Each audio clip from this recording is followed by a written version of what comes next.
BCom part second EFM paper second FM. हम पिछले कई टॉपिक्स में बीईपी को पढ़ रहे हैं और बीईपी का मतलब यहाँ है ब्रेक इवन पॉइंट, समविच्छेद बिंदु।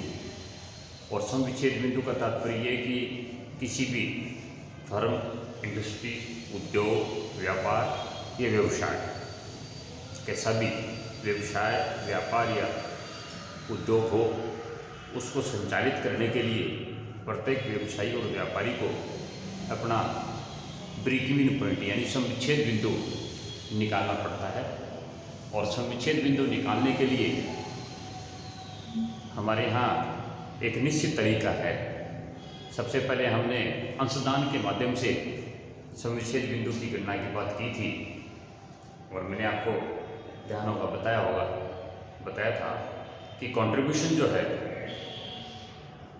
विक्रय और विक्रय की सीमांत लागत का अंतर होता है। कंट्रीब्यूशन जो है या अंशदान जिसको हम हिंदी में कह सकते हैं, वो विक्रय और विक्रय की सीमांत लागत का अंतर है। दूसरी बात हमने ये देखी थी कि जो कंट्रीब्यूशन है और उसके साथ सेल्स के जो सामंजस्य बिठा करके देखते हैं, तब हमें ये जानकारी मिलती है कि कई बार तो कंट्रीब्यूशन से हमारी जो कंट्रीब्यूशन है वो फिक्स कॉस्ट से ज़्यादा होता है, कई बार हमारा कंट्रीब्यूशन फिक्स कॉस्ट के बराबर होता है और कई बार हमारा कंट्रीब्यूशन कम होता है फिक्स कॉस्ट से।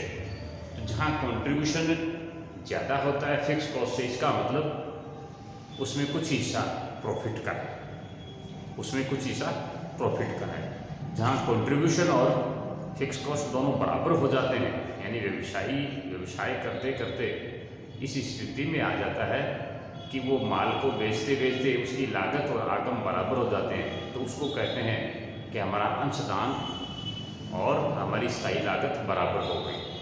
अर्थात मैंने बताया आपको कि कंट्रीब्यूशन कैसे आता है। कंट्रीब्यूशन का तात्पर्य हमारा है S माइनस वी। कंट्रीब्यूशन बराबर है S माइनस वी। अगर सेल्स में से वेरिएबल कॉस्ट घटाएंगे तो वो अंशदान आएगा और कंट्रीब्यूशन के बराबर क्या होता है, फिक्स कॉस्ट प्लस प्रॉफिट। तो जहाँ कंट्रीब्यूशन और फिक्स कॉस्ट बराबर हो जाते हैं तो ऐसी स्थिति हमारी नो प्रॉफिट नो लॉस की आती है। और अगर मान लीजिए कंट्रीब्यूशन कम है तो हमारी लॉस की स्थिति पैदा होगी। ये तीन बातें हमने पूर्व में बातचीत में आपके साथ की थी। फिर उसके पश्चात में दूसरा तरीका था हमारा प्रॉफिट वॉल्यूम रेशियो का, जिसको हमने पीवी रेशियो कहा कि पीवी रेशियो के माध्यम से हम बीईपी की गणना आसानी से कर सकते हैं। तो जैसे ही हम पीवी रेशियो की कैलकुलेशन करते हैं तो पीवी रेशियो की कैलकुलेशन करने के पश्चात में अगर आप बीईपी की गणना करते हैं, जैसा सवाल पिछले दिनों करके भी बताया था, बीईपी बराबर फिक्स कॉस्ट बटे पीवी रेशियो। ये रुपीज में आपकी बीईपी की गणना आ जाएगी तो आपको पता लग जाएगा कि ब्रेक इवन पॉइंट इस व्यवसायिक संस्थान का कितना है, यानी कहाँ तक वो बिक्री करेगा तो उसको नो प्रॉफिट नो लॉस होगा। उससे अगर आगे करता है तो उसको प्रॉफिट होगा, उससे अगर नीचे जाता है तो उसको लॉस होगा। तो व्यवसायी अपने व्यवसाय को वहाँ तक मेंटेन करने की कोशिश करता है, वहाँ तक बनाए रखने की कोशिश करता है जहाँ उसका ब्रेक इवन पॉइंट है, जहाँ उसका समविच्छेद बिंदु है, जहाँ उसका समविच्छेद है। तो समविच्छेद जहाँ हमें पता लग जाता है उसके पश्चात हम क्या करते हैं कि डिफरेंट डिटरमिनेशंस करते हैं, विभिन्न प्रकार के आयाम तय करते हैं। जिसमें पहली बात हम करेंगे आज, जिसके बारे में हमने चर्चा कर दी है कि विभिन्न विक्रय मात्राओं पर लाभ की गणना कैसे की जा सकती है। विक्रय मात्राएं तो हमें बताई जाती हैं, सेल्स तो हमें दी जाती है, तो उस सेल्स के ऊपर हम लाभ को कैलकुलेट करने के लिए हमारे पास 3-4 बातें हैं। देखो, प्रॉफिट को गणना करने के लिए जो सेल्स का फॉर्मूला है मैंने आपको बताया था, सेल्स बराबर variable cost fix cost plus profit. ये सेल्स में 3 कंपोनेंट्स होते हैं, यानी विक्रय जो है उसमें वेरिएबल कॉस्ट होती है, फिक्स कॉस्ट होती है और प्रॉफिट होता है। ये 3 बातें होती हैं। तो जहाँ हम प्रॉफिट की बात करते हैं कि प्रॉफिट की गणना कैसे होगी, तो सेल्स में से अगर हम ये शेष बचे हुए 2 कंपोनेंट्स घटा देंगे तो एक निकल कर क्या जाएगा। प्रॉफिट ज्ञात करने के लिए सेल्स में से सबसे पहले हम क्या करेंगे, वेरिएबल कॉस्ट घटाएंगे, जो शेष बचेगा उसमें से क्या करेंगे, फिक्स कॉस्ट घटाएंगे, तो प्रॉफिट निकल कर क्या जाएगा। पहला तरीका तो हमारा ये है कि हम प्रॉफिट को गणना करने के लिए जो विक्रय मात्रा उसमें से ये 2 चीज़ें कम कर देंगे। दूसरा तरीका हमारे पास क्या है, अगर हमें कंट्रीब्यूशन मिलता है, अगर हमें अंशदान दिया हुआ होता है, अगर हमें कंट्रीब्यूशन दिया होता है तो हम क्या करेंगे, कंट्रीब्यूशन में से फिक्स कॉस्ट घटा देंगे। क्यों? क्योंकि कंट्रीब्यूशन बराबर क्या होता है, सेल्स माइनस वेरिएबल कॉस्ट। तो मैंने आपको ऊपर बताया है कंट्रीब्यूशन का तात्पर्य क्या होता है, सेल्स में से वेरिएबल कॉस्ट घटाओगे तो क्या निकल कर आएगा, कंट्रीब्यूशन निकल कर आएगा।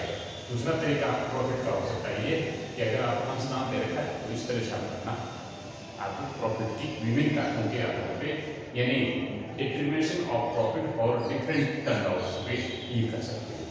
तीसरा हमारे पास है, जैसा मैंने बताया था आपको, पीवी रेशियो के आधार पे, क्योंकि बहुत सारी गणनाएं पीवी रेशियो के आधार पर होंगी।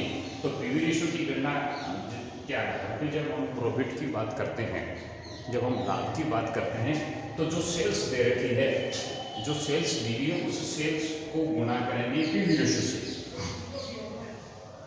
उस सेल्स को गुणा करेंगे पीवी रेशियो से और उसमें से माइनस करेंगे प्रॉफिट। तो पीवी रेशियो और सेल्स का गुणा होगा और माइनस होगा फिक्स कॉस्ट, तो प्रॉफिट निकल कर क्या जाएगा। और चौथी जो बात है हमारी प्रॉफिट की, तो प्रॉफिट की वो होगी सेल्स क्वांटिटी और कॉस्ट में है selling price minus variable cost और माइनस फिक्स कॉस्ट, यानी लगभग ही ऊपर वाली बात है। आपकी जो सेलिंग क्वांटिटी है, सेलिंग जो क्वांटिटी है उसमें के साथ हम गुणा करेंगे सेलिंग प्राइस का, जितनी आपकी ये क्वांटिटी आएगी इसको सेलिंग प्राइस से हम गुणा करेंगे, जिसमें से क्या घटेगा, वेरिएबल कॉस्ट घट जाएगी और फिर उसमें से फिक्स कॉस्ट घट जाएगा, तो प्रॉफिट आ जाएगा। तो कहने का मतलब है कि अगर मान लीजिए आपकी विक्रय मात्राएं अलग अलग प्रकार की हों, तो हम एक कंपोनेंट की अर्थात एक जो हमारे पास प्रॉफिट है उसकी गणना करने के लिए या एक मद की गणना करने के लिए हमारे पास अलग अलग तरीके हैं जिनके आधार पे हम प्रॉफिट की गणना कर सकते हैं। चाहे वो कंट्रीब्यूशन के आधार पे प्रॉफिट की गणना हो, चाहे वो पीवी रेशियो के आधार पे प्रॉफिट की गणना हो, और चाहे वो सेल्स में से वेरिएबल कॉस्ट और फिक्स कॉस्ट के आधार पे प्रॉफिट की गणना करने की हो, तो हम इन तीनों के आधार पे कर सकते हैं।